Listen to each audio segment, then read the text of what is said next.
So now that we've set up our Twitter account, we've put in all the basics like our profile information, we have a background image here, all the basic stuff when you first set up. Now what I'd like to do is walk through some of the most common ways of using Twitter.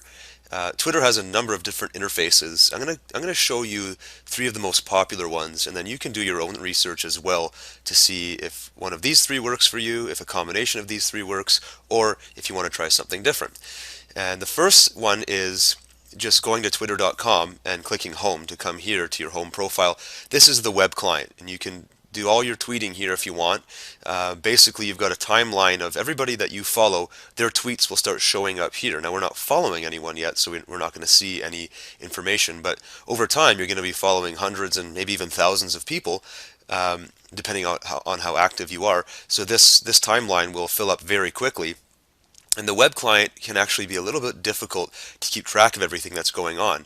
And I'm going to show you how you can make it a little bit easier with some other tools in a minute. And then you have a tab here called @ mentions.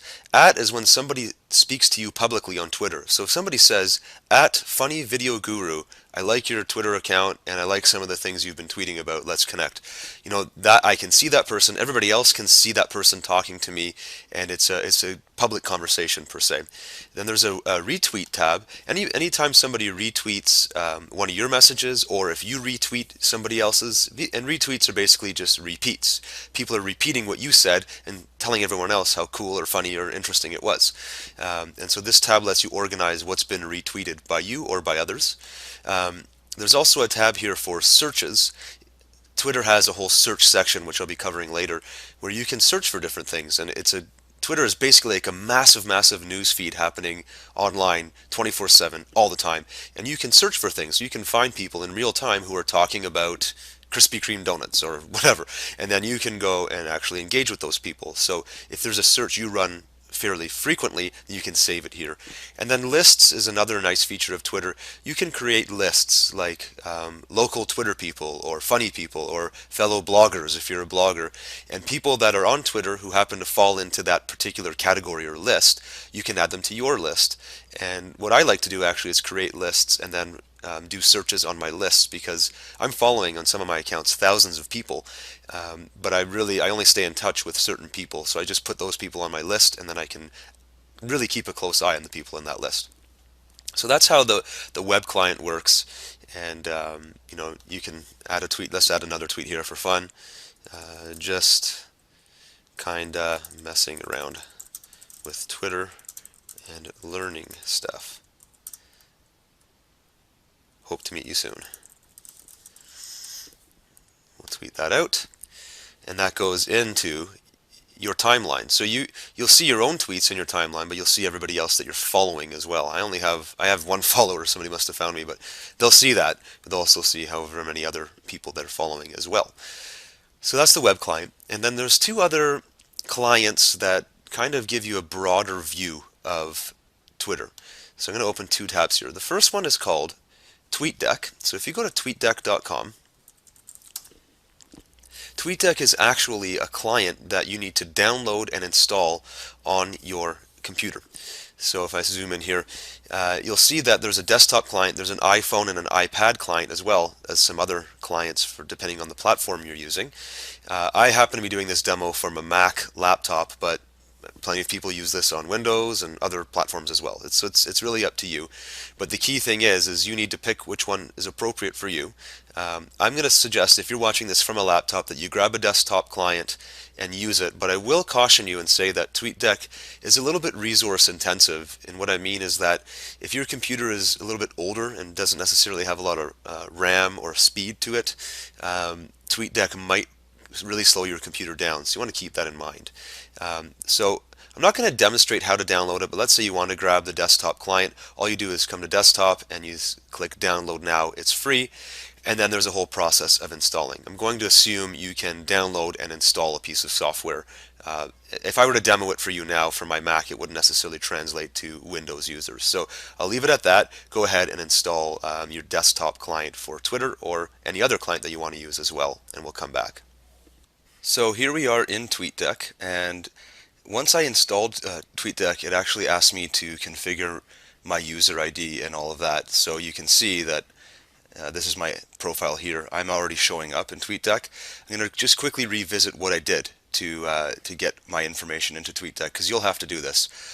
So I'm going to go into settings. I'm going to show you exactly how I brought in my account. And you'll be presented with this automatically when you first start TweetDeck for the first time. But you'll basically be adding a new account, and you can actually add accounts from more than just Twitter with TweetDeck, which is kind of cool. You can bring in your LinkedIn profile, Facebook, Foursquare, and so on. But with Twitter, all you really need is the username and the password, and then once you verify the details, it makes that account active here. And another cool thing about TweetDeck is you might have 5 or 6 or more Twitter accounts that you run if you're an active marketer promoting a lot of things. And you can manage all of those Twitter accounts from one TweetDeck interface here, which is kind of cool. Once you have your profile set up here, then I'm just going to hit cancel. Then you'll be at the same phase I was at here when I first brought up TweetDeck for you. And I guess here's what I'll say about TweetDeck is it lets you look at Twitter in a much different way than the web client would. You can see here that the world of Twitter is broken into columns. So the first column on the left is called All Friends. Anybody that I begin to follow, I will see all of their tweets in the left-hand window here, and the window will just keep filling up with the newest tweets happening at the top. And once you're following a lot of people, this will be changing every half second. It gets really fast, and it becomes a little bit hard to manage. So later on, you'll see how you can organize specific people that you want to follow into lists and so on. And then you'll have a column for mentions. These are people who mention you. If they deliver an @ reply to you saying your name, it'll show up here. It looks like some bot automatically sent a message to me. It's kind of useless. And then if people send direct messages to you, these are private. Direct messages in Twitter are when one Twitter user sends you a message that is not public. It's only seen by you. And you have to be following each other in order to send and receive direct messages. If the person that you're trying to direct message is not following you, then you cannot direct message them. And then TweetDeck will also give you some trending columns here and recommended. And I'll just give you a quick example of one of the powerful features of TweetDeck is you can click this plus sign here at the top and you can filter searching for things. So let's filter for comedy, just comedy. And what it's going to do is it's going to bring up a feed of information of all the people on Twitter who have used the word comedy in one of their tweets. And what's cool about TweetDeck is I can quickly scroll through all these here, find something that seems interesting, and maybe click on that person's name to learn more about them, and I can see what other things they've been tweeting, and then I can follow them. I can go to their Twitter page. Another thing with TweetDeck here is if I go back to the other view, if you hover over top of the people, you can send them replies, so you can interact directly with people. So TweetDeck as a tool is just great for making, I'm just removing that column here, it's great for making Twitter a lot more usable and user-friendly. And the other thing I'm just going to mention quickly here about Twitter is there are some additional settings that may or may not be turned on for you when you first start it. But I just want to mention them because they can be a little bit annoying. For example, notifications. If you leave this on, then what happens is you'll get an audio like beep sound plus a little red dot appearing up in the top right corner of TweetDeck every time a new tweet is made, and it gets really annoying after a while. So you might want to come in here and turn off some of the notifications. That's just something I wanted to point out. You can also adjust the colors and the font. So some people are sensitive to the way this looks. I usually leave the defaults, but you can mess around with the theme and the overall color of the text and the background and so on. You can really make it look the way you need it to look. Beyond that, I'm just going to leave it at that. There are additional advanced features here for TweetDeck, but for just getting started, this is all you really need to know. So that is TweetDeck. We're going to be coming back to this again and again, but you've so far seen the web client and TweetDeck, and now the third one I want to show you is Hootsuite, so we'll go over there next.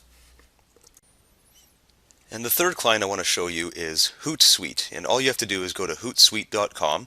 We've looked at using twitter.com through the web and TweetDeck as a software client you install. Hootsuite is very much like TweetDeck in the sense that you can organize Twitter a lot more nicely, but you don't need to install anything. So it's all done through a web browser, which a lot of people prefer. It's good if you have an older computer too. So let's sign up, and I'll show you exactly how you can create an account. So sign up now, and we're going to focus only on free options in this course. And all you need to do at this point is create your account by filling this all in. If you already have OpenID or any of these other third-party authenticators, you can use those accounts. So if you have a Gmail account or Google or Yahoo account or so on, I'm just going to do it the old school way here. And then you click Create Account.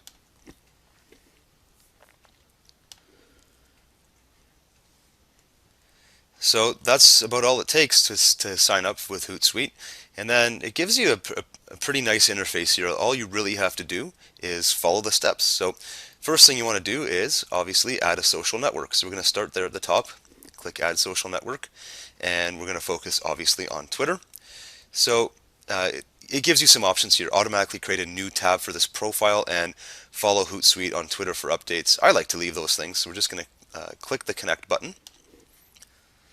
And this brings up an authenticator, so it just wants to make sure that you're giving Hootsuite permission to access your Twitter account. So you click Allow, and then it goes through the authentication process. And then the Submit button becomes active, and then here we go. So it adds in my case, the Funny Video Guru account to my Hootsuite interface. Now, if you look at this, how do we get rid of this owl? There we go. It looks a lot like TweetDeck. We've got our home feed with anybody that we're following. It'll show up here. Mentions, direct messages, pending tweets. This is cool because we can schedule tweets to happen at a later date, plus things we've sent in the past, and then we can add more to this as we go along. So Hootsuite, again, very much like TweetDeck in the sense that you can do pretty much everything you did over there. You're just using the web browser now. And just before we go here, I'm going to show you a couple of features, or a good feature with Hootsuite. If you notice, we went through all the different streams that were available. These are the ones that kind of are defaulted, but you can add a stream, and a stream is really just like in TweetDeck, a column of things you're looking for. So in my case, I might want to add a stream where I'm searching for funny videos. If somebody mentions the word funny video, I want to see what they're saying.